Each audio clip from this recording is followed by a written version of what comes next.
So, yun, hello class. So, ang project natin ngayon is about making a dialer app, ano. So, nakikita nyo dyan. Ayan, nagda-dial tayo.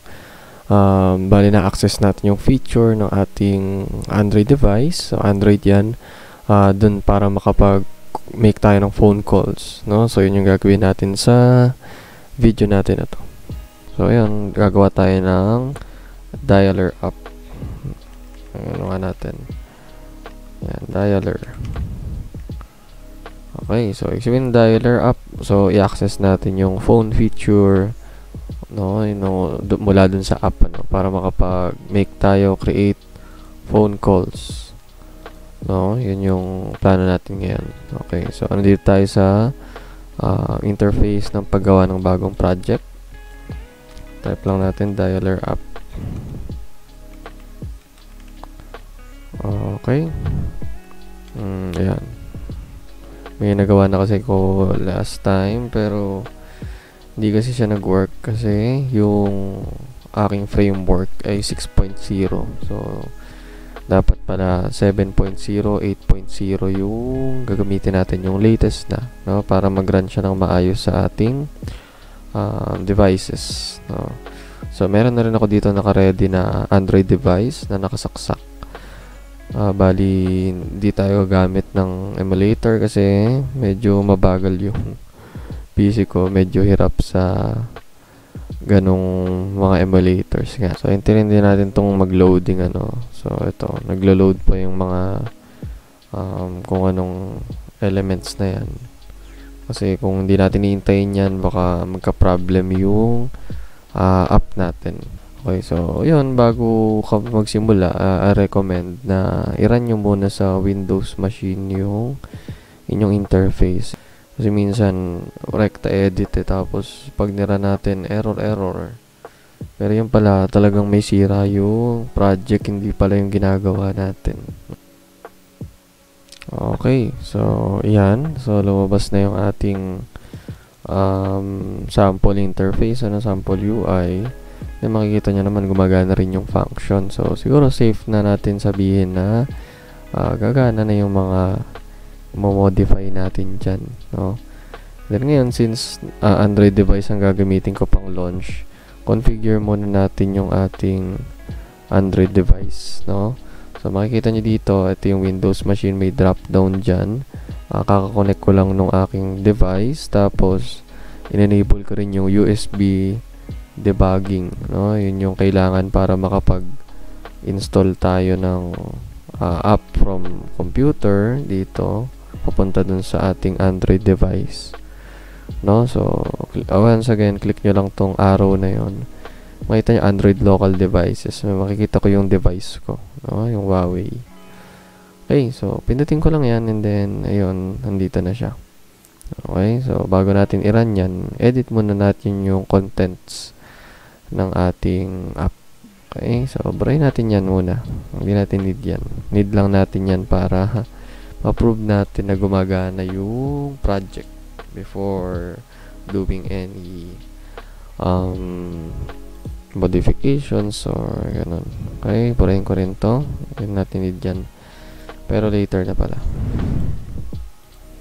Okay, so dito sa ating main page XML, blank yung vertical stack layout hanggang dun sa closing, meaning empty yan, blank yung interface na yan. Declare muna tayo siguro ng isang entry para dito natin ita-type yung phone number. Ayan, lagyan natin ng name or ID. Next name natin ay phone number na lang. Okay, and then lagyan natin ng placeholder. Placeholder meaning yung lalabas muna dun sa text box bago natin siya lagyan ng laman, para may hint tayo kung ano ilalagay. Enter number here. Okay, ayan, and then lagyan natin ng width. Specify natin yung width, mga 200. And then center natin, naka-center sa screen. And then yung text din sa loob, center natin. Alam ko yun ay text. horizontal text alignment. Ayun. Then center. Ayan. So naka-center na yung text box. Naka-center pa yung text dun sa loob ng text box. Okay. So close na natin. And then gawa tayo ng button. Okay. Name natin sa button ay dial button. Diba? Ang basic ng mga name, diba? And then text. Text natin ay dial.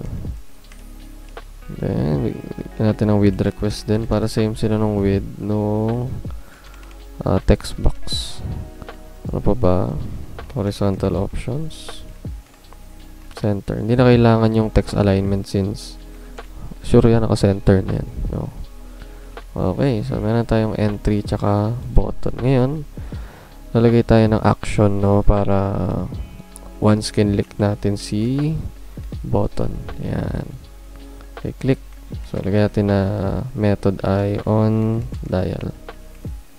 Okay, so pag kinlik natin daw, pupunta siya sa on dial na method dun sa ating main page xaml.cs. Okay. So, ayan. Dito tayo mag-edit naman ngayon. So, kasi tapos na natin to. No? Madali lang ginawa natin dito. Entry, and then button lang. Okay? So, dito naman, kaya hindi ko muna binara tong on counter click. Gusto ko lang kasing matrigger yung autocomplete. Oh. So, ganito nga pala, no? Void. So, ano yung pangalan nung ating function on dial? Gayahin mo lang. On dial. Okay, and then parenthesis. Then, automatic lalabas yung autocomplete niya. Okay, di ba? So, kaya ayoko mo nang burahin tong on counter click. Ayan, save ko na siyang burahin ngayon. Okay. So, dito sa void on dial, lalagyan natin siya ng keyword na async. No? Async, again, na-discuss ko na nung last time yan sa paglilipat ng pages. Pag async meaning, tumatakbo na yung function on a separate thread, or in short nga nasa background. Tumatakbo na siya sa background para kung sakaling trigger na natin, click na natin, ready na yung function. Okay? So, kaya siya may async. Okay, so dito naman, lagay tayo ng command na phone dialer. No, yung phone dialer na yan ay parang method yan para tawagin yung dialer ng phone, no? For Androids po yan, for Android. Okay? Phone dialer.open. Open meaning, ayun, open natin yung phone dialer ng device.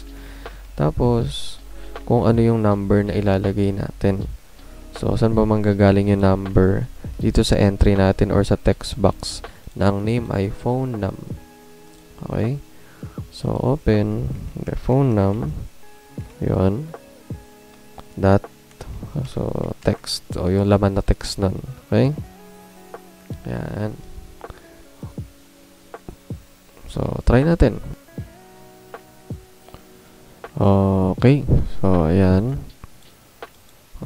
Dito na yung ating, text box, yung entry nga kanina, no, may placeholder na enter number here, na pag nag-type tayo ng kung ano, yan, di ba nawawala yung placeholder. Then dial na same width dun sa ating width o yung haba, no, yung haba ng ating text box, no, and then naka-center din sila. Okay, so yun, so okay naman siguro yung ating interface. Yan, ang case po kasi dito sa ating phone dialer, so hindi siya pwede mag-work na ganyan lang, no, kasi may cases nga na dito, since keyboard yan, kahit ano pwede mong i-type dyan, pwede nga mag-type ng letters dyan, ano. So hindi pwedeng tanggapin ni Android or ng device yung number na hindi naman number, diba? So gagawin natin, kung hindi number yung ilalagay, magdi-display tayo ng message, and then kung tama naman, edi tawagan natin. Diba? Ganun lang. Okay? So, yun po yung gagawin natin ngayon. So, close muna natin to. Okay? So, close natin siya sa try and catch. Okay? So, kaya natin siya in-close sa try kasi pwede nga siyang mag-generate ng error dahil nga, 'di ba, yung keyboard yan eh. Pwede nga mag-type ng number dyan pero ida-dial niya, 'di ba? So, error 'yun. Error sa device 'yun. Okay? So, ilalagay yan siya sa try. And then, kakapatid ng try ay catch, no? Na once nga na meron talagang nangyaring error, si catch yung sasalo ng error. Instead na mag-close yung application, mag-force close, mamula mag-error. Okay? So, sa catch natin, gawa tayo ng await command. Await, display, alert. So, magdi-display siya ng alert box, no? Alam naman natin yan. May yung nagpa-pop up bigla sa gitna ng screen. Okay? So, dito sa display alert natin ay yung una, title nung alert box or nung pop-up. Invalid. And the next, yung text o yung message na i-display. Invalid. Input. And then, last ay yung choices natin. Is okay, cancel, go back, ganun. Go back. Try natin. Yan kumbaga yung ating okay button. No, ini-specify lang natin yung text sa loob. Okay, so meron tayong async void, then may await na tayo. So again, yung async na yan, nag-work, nag-run muna siya sa background para pag tinawag natin, ma-execute siya agad. Okay, so una, may phone dialer that open na, yung phonenum.txt, okay. Pag hindi naman yun tama yung number, dito siya pupunta kay catch. Okay. So, ayan. Save na yan. Okay na siguro yung code na yan.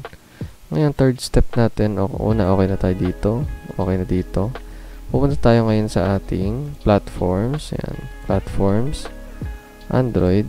And then, Android manifest. Since Android device kasi yung gagamitin natin. Okay. So, dito mo makikita yung application name. Kung ano yung package name, no? So, iba-iba pa. Okay, and then ang kailangan nating puntahan ay dito sa ating required permissions.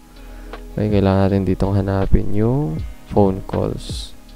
Okay, answer phone calls. Chinakan ko na. Ano pa ba?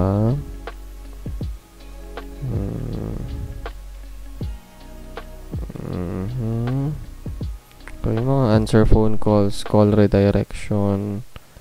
So, try muna siguro natin yung dalawa na yun. Then, save natin.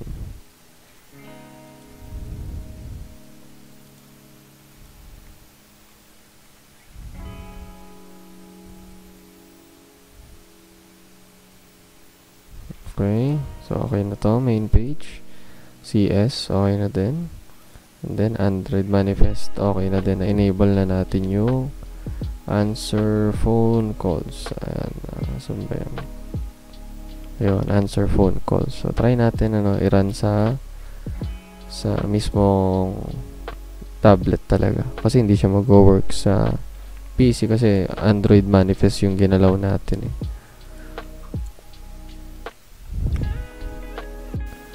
Okay, so ito yung itsura niya sa aking Android device, Huawei tablet kasi yung gamit ko. So makikita niyo diyan, ginagawa ko, nagda-dial ako ng number.